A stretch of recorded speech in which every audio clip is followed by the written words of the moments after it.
In my high school, they'd talk about drugs, and I hated meth. Like, I was so anti-meth.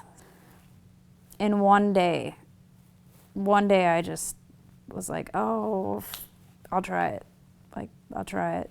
And I did it, and everything changed.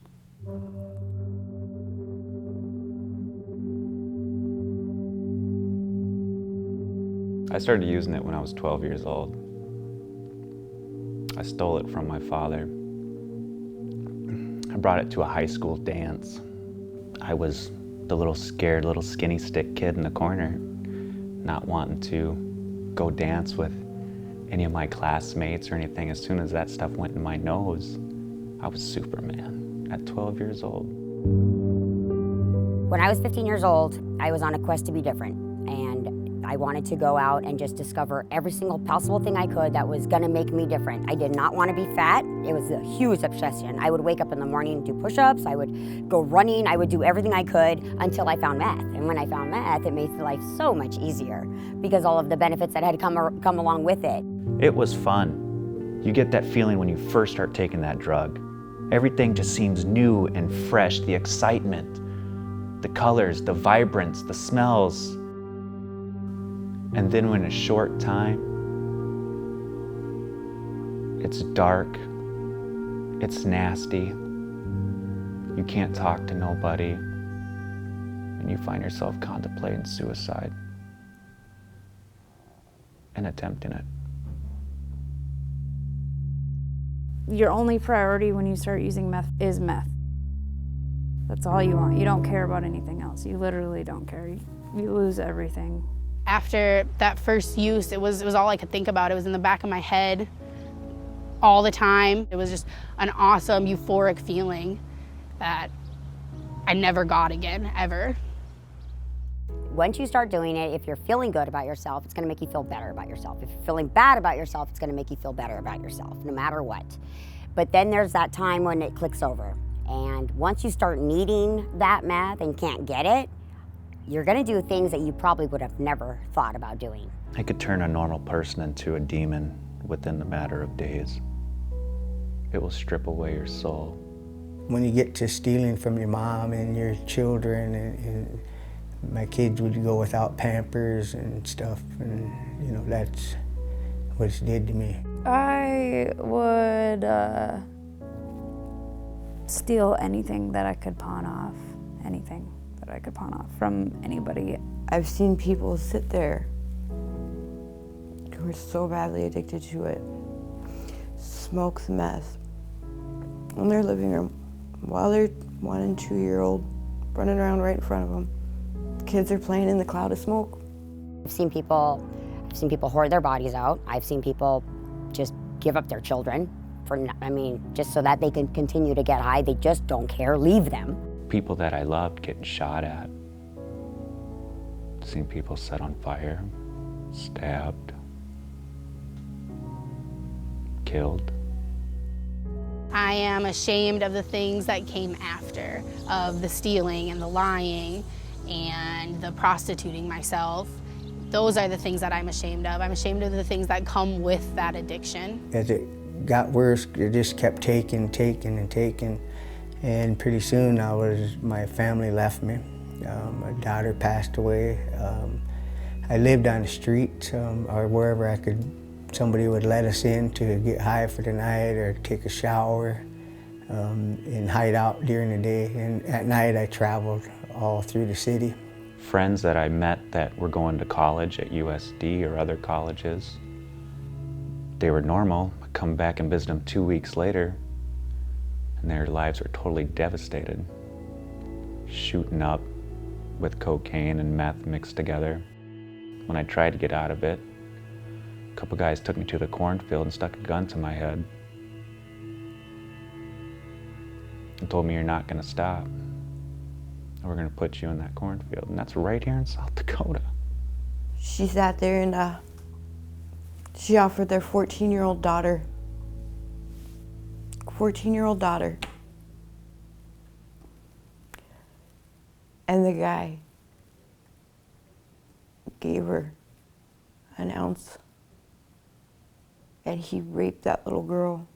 And he took everything pure from that little girl just because of the mom's addiction.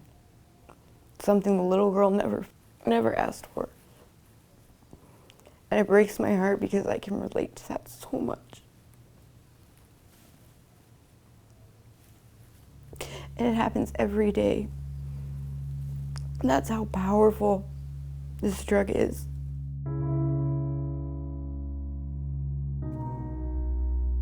The beginning of it was really on and off for the first 2 months, and then it got really bad. It got to be an everyday thing, and it never really slowed down from there.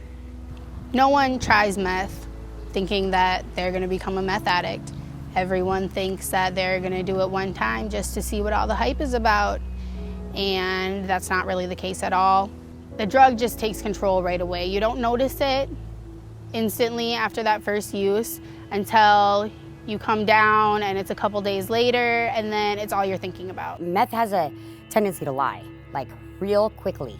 It will make you think that you're something that you're not. That already invincible feeling when you're young that you can conquer the world. I wanted to be president of the United States. I wanted to be the first female president. But I guess, fate had other intentions.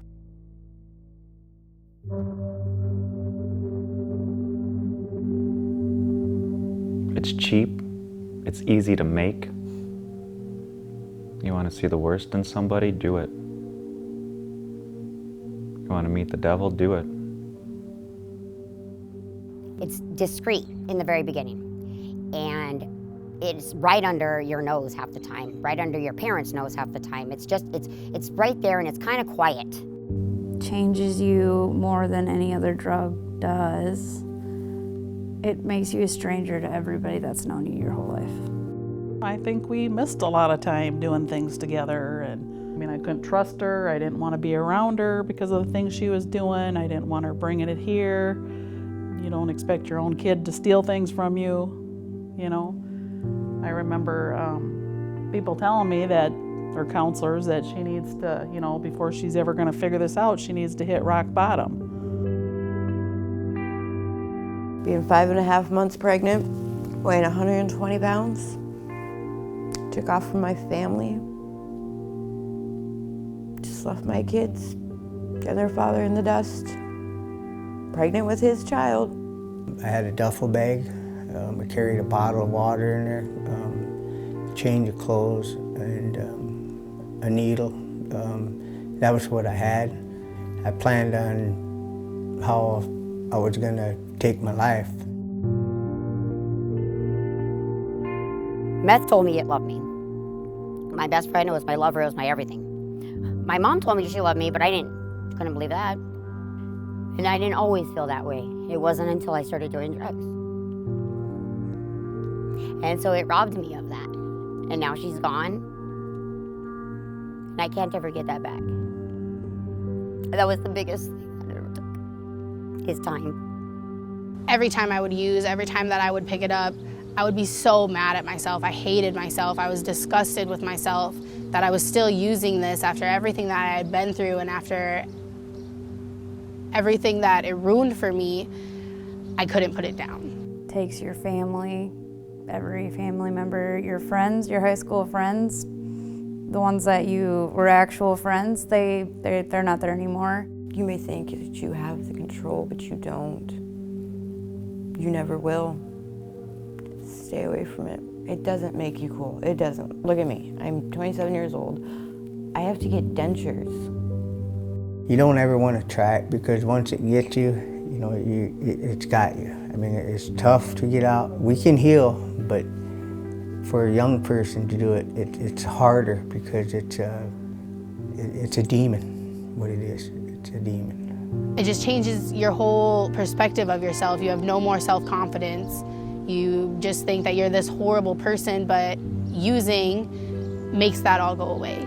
It just makes you numb. You don't feel that anymore until you pick it up again.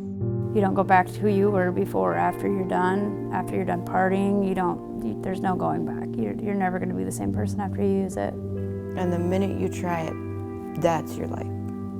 That's all you care about, is that drug and that high. all your dreams, all your hopes, all your desires, anything that you think you want out of life. Meth is going to tell you you don't, that you want it and it only. And then it's going to trap you. And then it's going to take you down. You want a life?